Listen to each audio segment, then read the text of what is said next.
Halo pemirsa Albiruni, channel Albiruni ID.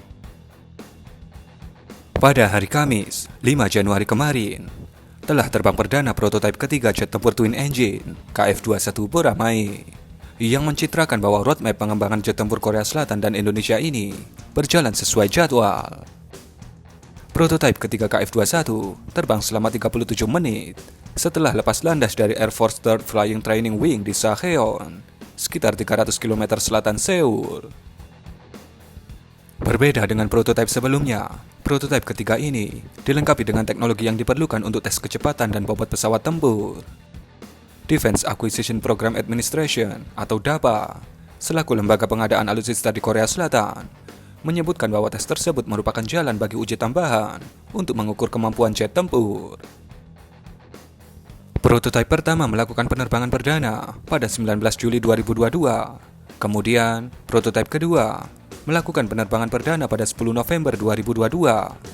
Untuk prototipe pertama hanya digunakan untuk uji kecepatan, sedangkan prototipe kedua digunakan untuk mengevaluasi kapasitas beban struktural pesawat.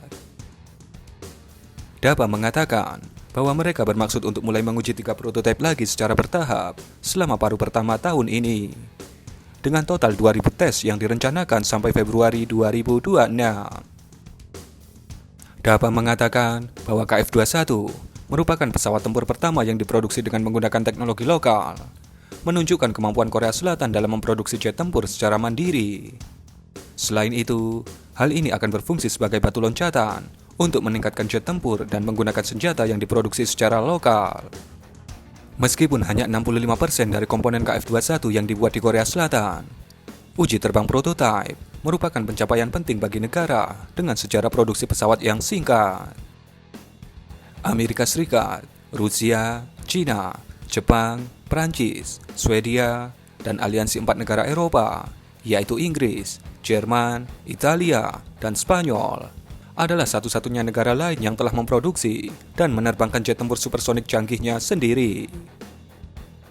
KF-21 akan meningkatkan kemampuan ofensif dan defensif udara Korea Selatan.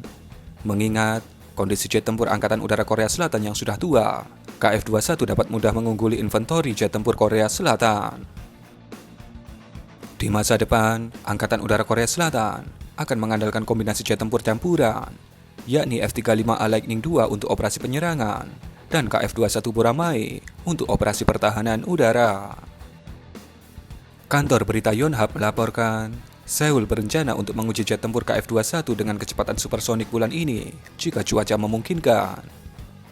Mencapai kemampuan supersonik merupakan aspek penting dari upaya pengembangan yang dilakukan Korea Aerospace Industry atau KAI. Tes ini diperlukan untuk memastikan bahwa fungsi kritis, seperti avionik, beroperasi dengan baik tanpa terpengaruh oleh kecepatan terbang. KAI bermaksud untuk melakukan tes untuk kecepatan supersonik sekitar bulan Januari. Namun, seorang sumber mengatakan kepada kantor berita Yonhap bahwa tanggal pastinya tidak dapat diungkapkan karena kemungkinan ditunda karena kondisi cuaca. Bagaimana menurut Anda mengenai berita ini? Berikan komentar Anda.